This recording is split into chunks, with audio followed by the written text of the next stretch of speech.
જે દિવસે આ લોકો તમારા આ ષડયંત્રને જાણી ગયા, સમજી ગયા, એ દિવસે તમને સવાલ કરશે. એ ડર તમારે રાખવો જોઈએ અને એ બંધ કરવું જોઈએ આ બોલવાનું. મારી ચેલેન્જ છે કે આ ચેક કરો, તપાસ કરો. તમે જીપીએસસીમાં ખુલ્લો જાતિવાદ ચાલી રહ્યો છે. આ રીતે લીગલી જાતિવાદ કરી રહ્યા છે એમ કહી શકાય. એ આમાં આવતા નથી એવા, મતલબ ઈડબ્લ્યુએસ માં નહીં હોય, એસસી એસટી ઓબી, આ જે જનરલમાં કયા લોકો આવે છે એમ મને કોણ, મને સમજાવો. આ 42% જે તમે કેટેગરી બનાવી દીધી જીપીએસસી એમાં આ જે ઈડબ્લ્યુએસ વાળા છે એ આવે છે ને, એમના જ સમુદાયમાંથી આવે છે ને, બિન અનામતમાં. જીપીએસસી ના જે ઇન્ટરવ્યુમાં જે ખેલ જોયો છે તો કંઈ જ નથી. જીપીએસસી જે જાતિવાદ ચલાવી રહ્યું છે એ ભયંકર છે મિત્રો. અને એ જાતિવાદની સામે કેટલાક લોકો જે અનામત નીતિનું કશું જાણતા નથી એવા લોકો અનામત નીતિનો વિરોધ કરીને પાછા એવું બતાવી રહ્યા છે કે ભાઈ બધું ન્યાય કરી રહ્યા છે ને આમ ને તેમ. તો એ લોકો માટે આજે એમના મોઢા પર આ વિડીયો મારજો. હું ખોલીને કહું છું કે આ વિડીયો જે બને એ એમના મોઢા પર મારજો. જે લોકો એમ કહે છે કે અનામત ખતમ કરી દેવી જોઈએ અથવા તો જીપીએસસીમાં જાતિવાદ નથી ચાલતો એવી બચાવ કરવાવાળા જે છે એમને આ વિડીયો પહોંચાડજો. તો મિત્રો 100 જગ્યાની જાહેરાત આવે, માની લો, ઉદાહરણ આપી રહ્યો છું તમને, તો ઓબીસીને 27% મળે અનામત પ્રમાણે. આને આપણે કહીશું અનામત. શું કહીશું? અનામત. બરાબર છે. હવે અનામત શબ્દ સામે એક બીજો શબ્દ છે બિન અનામત. સમજાય ને? અનામતમાં કોણ આવશે? ઓબીસી, એસટી, એસસી, ઈડબ્લ્યુએસ શેમાં આવશે? અનામતમાં. હવે આજે આટલામાં નથી આવતા એ શેમાં આવશે? બિન અનામતમાં. બરાબર? તો આ બે શબ્દો સમજી લેજો. જનરલ એટલે કે ઓપન એ બિન અનામત નથી. હજી કહી રહ્યો છું, જે લોકોના મનમાં આવ્યું છે ને કે આ બિન અનામતની અમારો હક છે, ભૂલી જાઓ એ વસ્તુ. એ નથી.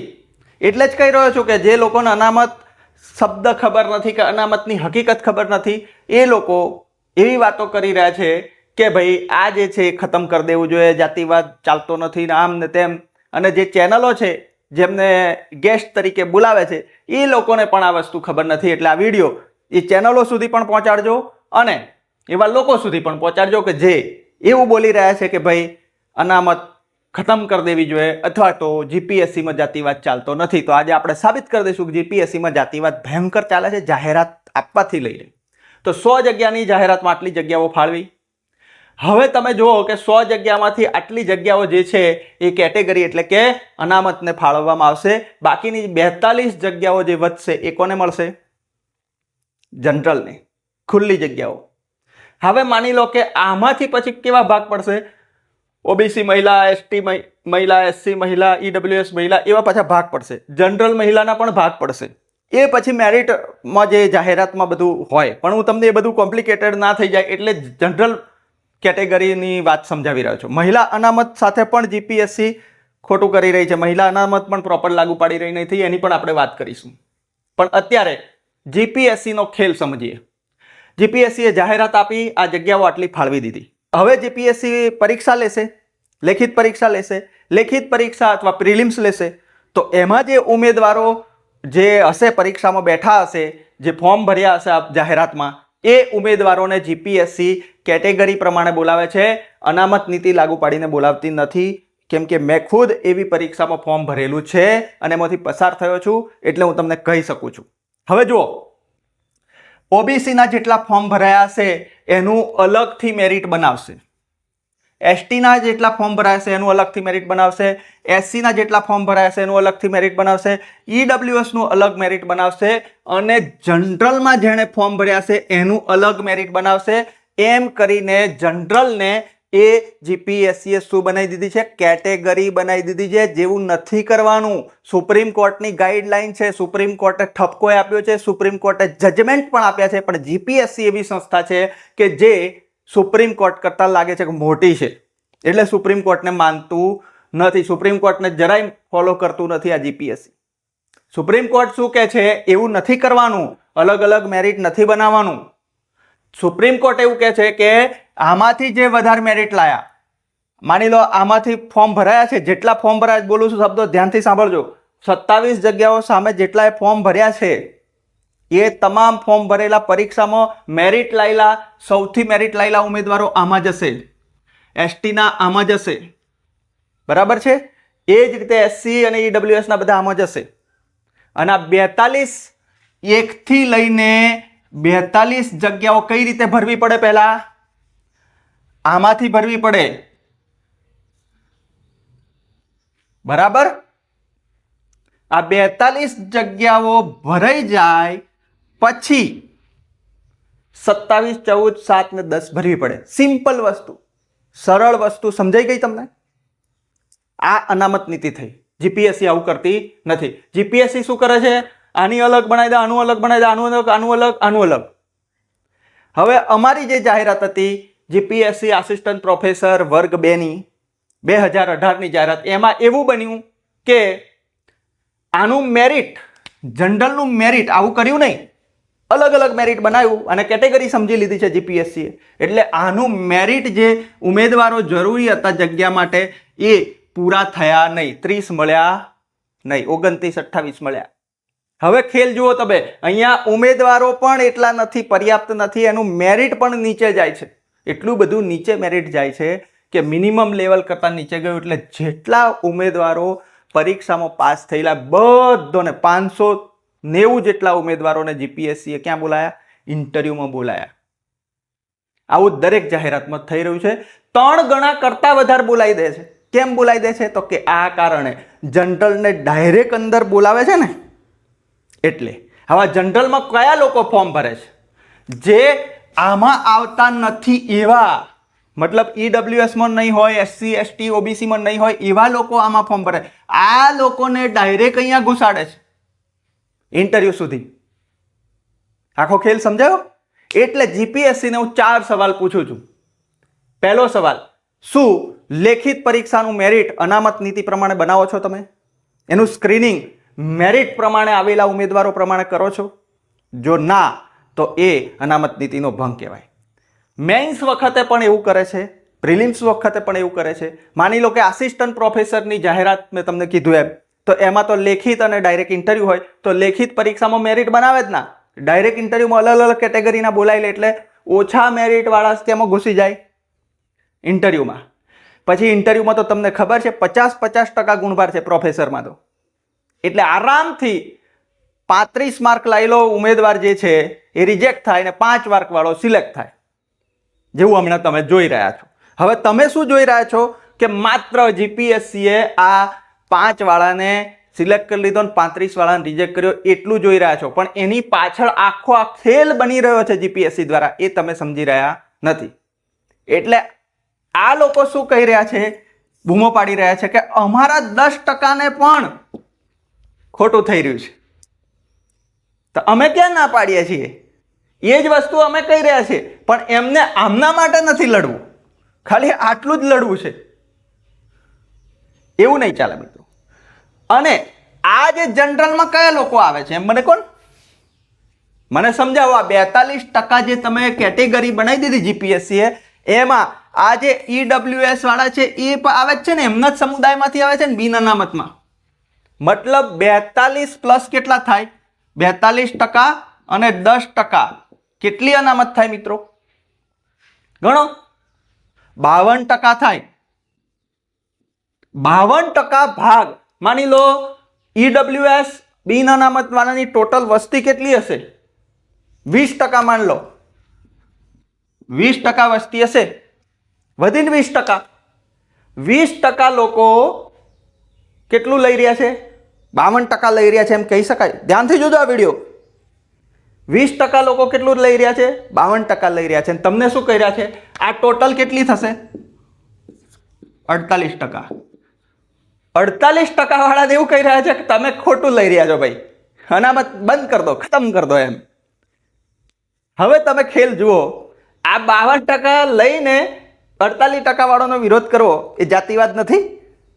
અને આ 52% કેવી રીતે લઈ રહ્યા છે? પેલું 42% જે અનામત નીતિ પ્રમાણે થતું નથી એટલે લઈ રહ્યા છે.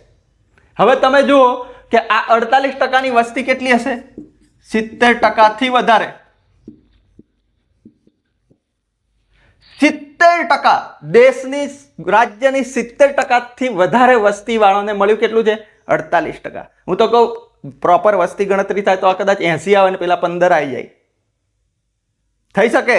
આંકડો પ્રોપર નથી, આ અંદાજ કહી રહ્યો છું, અંદાજમાં તમને સમજાવી રહ્યો છું કે આ હકીકત છે અત્યારની, કે આ અંદાજ છે, વધી શકે છે. ઘણા રાજ્યોમાં વધ્યો વસ્તી ગણતરી થઈ તો આ 70% જે લોકો છે આ જે વિરોધ છે એના પર એમને ખબર પડતી નથી. એટલે જેટલા પણ ઓબીસી એસટી એસસી ના યુવાનો છે, સાંસદો છે, નેતાઓ છે, વિધાનસભા જીતેલા છે, સામાજિક નેતાઓ છે, એ લોકોને પણ આ ગણિત નથી ખબર, તો એ લોકોને પણ આ વિડીયો મોકલો. આપણો કોઈ વિરોધ નથી. આપણો આ જે અત્યારે વિરોધ એટલે થઈ રહ્યો છે કે જે ખરેખર ખોટું થઈ રહ્યું છે એને દબાવવા માટે કેટલાક લોકો એવું કહી રહ્યા છે કે ભાઈ કોઈ જાતિવાદ ચાલતો નથી. એ લોકોને મારી ચેલેન્જ છે કે આ ચેક કરો, તપાસ કરો. તમે જીપીએસસીમાં ખુલ્લો જાતિવાદ ચાલી રહ્યો છે, આ રીતે લીગલી જાતિવાદ કરી રહ્યા છે એમ કહી શકાય. હવે આ જીપીએસસીને આપણે 4 જ સવાલ પૂછવાના થાય મિત્રો.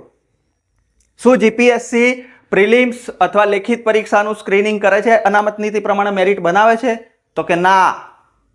મેઇન્સ વખતે બનાવે છે? તો કે ના. પછી હજી તો જુઓ, જે આ તો ભરતીની વાત થઈ, તમને હજી વેઇટિંગ લિસ્ટનું પણ કહું. વેઇટિંગ લિસ્ટમાં તો આખું કોળું જ કાપી નાખે છે. કોઈ મેરિટ સિસ્ટમ નહીં. જે આમાં જનરલ નો હોય એને ઘુસાડ દેવાનો. મેરિટ વગર હો. જનરલ એટલે મેરિટ બનાવે ત્યારે જનરલ કહેવાય. મેરિટ આ રીતે મેં બતાવ્યું અનામત નીતિ પ્રમાણે ત્યારે જનરલ કહેવાય. જનરલ બનાવતું જ નથી, ડાયરેક્ટ ઘુસાડે. એટલે માની લો કે ઓબીસી નો ઉમેદવાર વેટિંગમાં માની લો કે પહેલા નંબર પર છે મેરિટના મુજબે, તો પણ એને મળે ના. જગ્યા ખુલે તો કોને મળે? જનરલ વાળા. તો પાછો એ શું હાઈકોર્ટમાં જઈને ધક્કા ખાય, 4 વર્ષ સુધી કેસ લડે, 5 વર્ષ હાઈકોર્ટમાં કેસ લડે, સુપ્રીમ સુધી જાય, ત્યાર પાછી સુપ્રીમ કોર્ટ ઠપકો આપે કે તમને ખબર નથી પડતી ભાઈ અનામત નીતિ લાગુ કેવી રીતે પાડવાની. હા અમે પાડશું.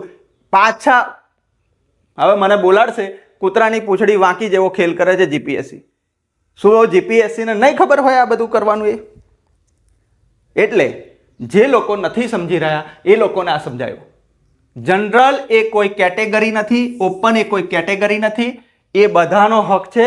ઓબીસી એસટી એસસી ઈડબ્લ્યુએસ નો બધામાં મેરિટમાં આવેલા લોકોનો હક છે, જે છીનવાઈ રહ્યો છે. હવે આ ઈડબ્લ્યુએસ અને બિન અનામત, આ બિન અનામતમાંથી જ ઈડબ્લ્યુએસ બન્યું છે પાછું. એ પણ સમજવા જેવું છે. ઓલરેડી એમને 42 તો હતું જ, પણ એમને કીધું કે ભાઈ અમારામાં બી ઘણા લોકો ગરીબ છે, પછાત છે, પાછળ છે, તો 10% આર્થિક અનામત લીધું છે. આ ઓબીસી બક્ષી પંચ નું જે અનામત છે એને શું કહેવાય? સામાજિક શૈક્ષણિક પછાત. આ લોકો જે છે તે આદિવાસી સમુદાયમાંથી છે, આ લોકો છે જે એસસી સમુદાયમાંથી છે. તો એ બધા આઝાદીના સમય પહેલા 2000 વર્ષથી જે વર્ણ વ્યવસ્થા હતી એના કારણે બહુ હેરાન થયા, પાછળ રહી ગયા, એટલે આપેલું છે. જે પૂરું પ્રોપર પણ આપેલું નથી અને જે પ્રોપર મળવા પણ દઈ રહ્યા નથી અત્યારે. તો જાતિવાદ કોને કહીશું? આને નહીં કહીએ જાતિવાદ તો કોને કહીશું અમે? એટલે જે જીપીએસસી ખેલ ચલાવી રહ્યું છે મિત્રો, એની સામે આ વિડીયો છે મારો. અને જે લોકો એમ કહી રહ્યા છે કે અનામત નીતિ ખતમ કરી દેવી જોઈએ, એને પણ કહેજો કે 52% લઈ રહ્યા છો તો બી તમને આ જે 48% મળી રહ્યું છે આ જે લોકોને, અને એ બિલકુલ શાંતિથી લઈ રહ્યા છે, એમને કોઈ વિવાદ નથી. એ નિરાંતે પરીક્ષા આપે છે, નિરાંતે અન્યાય થાય તો સહન કરી રહ્યા છે. જે દિવસે આ લોકો તમારા આ ષડયંત્રને જાણી ગયા, સમજી ગયા, એ દિવસે તમને સવાલ કરશે. એ ડર તમારે રાખવો જોઈએ અને એ બંધ કરવું જોઈએ આ બોલવાનું. કેમ કે આ લોકો હજી જાગૃત થયા નથી. એમના નેતાઓ ઊંઘી રહ્યા છે, એમના ચૂંટાયેલા નેતાઓ સ્વાર્થી છે, બોલતા નથી. એટલે જે દિવસે બધા બોલવાનું શરૂ કરશે ક્રાંતિ થઈ જશે મિત્રો. અને હું તો કહું છું થવી જ જોઈએ ક્રાંતિ. કેમ કે આટલું બધું લીધા પછી જો તમે આટલું 10% અનામતમાં આવ્યા પછી એ કેટલા હશે? 12% વસ્તી હશે આવી ગરીબ. 10% લઈ રહ્યા છે અને આ 42 બી લઈ રહ્યા છે, છતાં પણ એમ કહી રહ્યા છે કે ભાઈ અમને તો અનામતનો વિરોધ. મેં તો એવા લોકો જોયા કે જે ઈડબ્લ્યુએસ નો લાભ લેવા માટે ચૂપચાપ લાભ લઈ રહ્યા છે, પણ અનામતનો વિરોધ કરવાનો. આ મિત્રો દેશ ભાવના નથી. આ બધું મારું આક્રમક રીતે બોલવાનું એટલે જ જરૂરી બન્યું, કેમ કે જો તમે દેશના અસલી નાગરિક છો, ભારતીય છો, તો દેશની તમામ વસ્તી આગળ વધે, દેશના નેતૃત્વમાં એમનો હિસ્સો હોય. દેશ આપણા બધાનો છે. તો જે પાછળ રહી ગયા છે એટલે જાત જાતના ઉદાહરણ આપવાનું બંધ કરો. ઘણા લોકો ઘોડાનું ઉદાહરણ આપે છે, ઘણા આમ ઉદાહરણ આપે, તેમ ઉદાહરણ આપે છે, પણ હું તમને જણાવી દઉં, મારી ખુદની જાહેરાતમાં જનરલનું મેરિટ જે છે અલગથી બનાવેલું, બિન અનામતનું મેરિટ કહેવાય એક રીતે. બિન અનામતને જે રીતે જનરલને કેટેગરી આપી દીધી, એ લોકોનું મેરિટ ઓબીસી એસટી એસસીના મેરિટધારી સામે બિલકુલ નાનું હતું, પાછળ હતું, બિલકુલ નીચે હતું. એટલું નીચે હતું કે જાહેરાતમાં જેટલા પાસ થયેલા બધાને ઇન્ટરવ્યુ માટે બોલાવ્યું. હું સાક્ષી છું એ જાહેરાતનો. 2018 ગુજરાત જાહેર સેવા આયોગની જાહેરાત 2018 ગુજરાતી વિષયનું જે પરિણામ છે એમાં જોઈ લેજો, એની જાહેરાતમાં જોઈ લેજો શું ખેલ થયો છે. એમાં હું સિલેક્ટ થયો હોવા છતાં હું તમને કહી રહ્યો છું કે દરેક જાહેરાતમાં એવું થઈ રહ્યું છે, એમાંથી હું પસાર થયો છું એટલે કહી રહ્યો છું. અને જે ચેનલો જે બોલાવે છે એવા એક્સપર્ટને, એ એક્સપર્ટને આ ગણિત ખબર હોતી નથી. એટલે જે ચેનલો આવી ચર્ચા કરવા બોલાવે છે જે એક્સપર્ટને, એ એક્સપર્ટ પણ કેવા હોય છે, અંદર એમને જાતિવાદ જ ભરેલો હોય છે, અનામતના વિરોધી જ હોય. એટલે એવી જે ચેનલો છે મોટી મોટી ગુજરાતમાં ચેનલો અત્યારે જીપીએસસીની આ બધી જાતિવાદી છે કે નહીં એ મુદ્દા પર જે ચર્ચા કરી રહી છે જે ચેનલો, એ ચેનલોને હું આ વિડીયો મોકલવા માંગુ છું. મારી તો પહોંચ નથી. બિલકુલ આવું નાનકડું પાર્ટી બોર્ડ લઈને હું તમને બતાવી રહ્યો છું. કોઈ સંસાધન સુવિધા નથી મારી જોડે એટલી મોટી. એટલે તમને જો મારી વાત દમદાર લાગી હોય, એમાં કઈ હકીકત દેખાઈ હોય અને દેશ હિતની ભાવના રાખતા હોય તમારા મનમાં, અને દેશના તમામ નાગરિકો આગળ વધવા જોઈએ એવી નિસ્વાર્થ ભાવના હોય, તો પછી આ વિડીયો શેર કરજો. અને એવા લોકો જે એમ કહી રહ્યા છે કે આ દેશની 70% વધારે વસ્તી જે છે એ પાછળ જ રહી જવી જોઈએ, અમારું જ રાજ રહેવું જોઈએ, અમે જ ઉપર રહેવા જોઈએ, અમે જ આગળ રહેવા જોઈએ, તો એ બિલકુલ દેશદ્રોહી લોકો છે. કેમ આગળ નથી આવવા દેવી દેશના નાગરિકોને તમારે? બાકીના દેશના નાગરિકો આગળ વધે, તમારા પેટમાં તેલ કેમ રેડાય છે? અને એ પણ કોઈ, તમે તો બધા અમુક તો, મારે આવું કહેવું નથી, મોટા મોટા મિલ માલિકો હોય છે, મોટા મોટા કરોડપતિ અબજોપતિ હોય છે. આ લોકો તો માત્ર નોકરીઓ લેવા માંગે છે. એ ક્યાં કશું બધું લઈ લેવા માંગે છે? માત્ર નોકરી જ કરવા માંગે છે ને. તો એમાં પણ જો તમને પેટમાં તેલ રેડાતું હોય તો એવા લોકો જે છે કે જે અનામત જોઈને એમના પેટમાં તેલ રેડાય છે, એ બિલકુલ દેશદ્રોહી લોકો છે. કેમ કે હું તમને પહેલા ઉદાહરણ આપી ચૂક્યો, અગાઉના અમારી ધ ટ્રાયલ ટાઈમ ચેનલ છે એના પર મેં વિડીયોમાં કીધું છે. બાબા સાહેબ આંબેડકરે પણ કીધું છે કે આ દેશની જે જાતિ પ્રથા છે, જ્ઞાતિ પ્રથા છે, હવે તો એક નવો શબ્દ આવ્યો છે જાતંકવાદ, એ દેશને ભરખી જશે, દેશને ખાઈ જશે. કેમ કીધું તું? કેમ કે આપણે એવા લોકો છીએ કે ન્યાય નથી કરવા માંગતા, અન્યાયને બચાવવા માંગીએ છીએ. અન્યાય પ્રથાને બચાવવા માટે કેટલાક લોકો મેદાને ઉતર્યા છે. કેટલું દુઃખ થાય છે જાણીને મને કહેતા કે આવી અન્યાયી પ્રથાને લોકો બચાવવા માટે મેદાને ઉતરે છે, મીડિયા, સોશિયલ મીડિયામાં જઈને દલીલો ઠોકે છે. એ લોકો ચોક્કસ ભારતીય ના હોઈ શકે. એ લોકો બિલકુલ ભારતીયતામાં માનતા નથી એવું કહી શકાય. જો ભારતીયતામાં માનો છો તો આ મુજબ અનામત નીતિ લાગુ પાડીને ભરતીઓ કરો, ત્યારે અમે કહીશું કે તમે જાતિવાદી નથી. નહીં તો ડંકાની ચોટ પર કહીશું કે જીપીએસસી જાતિવાદ ચલાવી રહ્યું છે. તો મિત્રો, અનામત નીતિ જો સમજાઈ ના હોય અને હજી વધારે ડિટેલમાં સમજવું હોય તો કોમેન્ટ કરજો. મારી આમાં કોઈ ક્ષતિ રહી ગઈ હોય, આ એક અંદાજ છે વસ્તીનો, પણ આ જે જગ્યાઓ બતાવી છે તો હકીકત છે. તો થોડું ઘણું જો આવનારા સમયમાં વસ્તી ગણતરી થાય અને આંકડાઓ જો બદલાય તો એ વખતે મને માફ કરજો. ત્યારે ફરી હું વિડીયો કરીશ અને ફરી આને પ્રોપર આંકડાઓ સાથે સમજાવીશ, ત્યારે અન્યાય વધારે સ્પષ્ટ દેખાશે. એ વાયદા સાથે કે જ્યારે વસ્તી ગણતરી થાય ત્યારે કદાચ આમનો ન્યાય વધારે મજબૂત થાય. એ અપેક્ષા સાથે વિડીયોને બને એટલો શેર કરજો. ધન્યવાદ મિત્રો.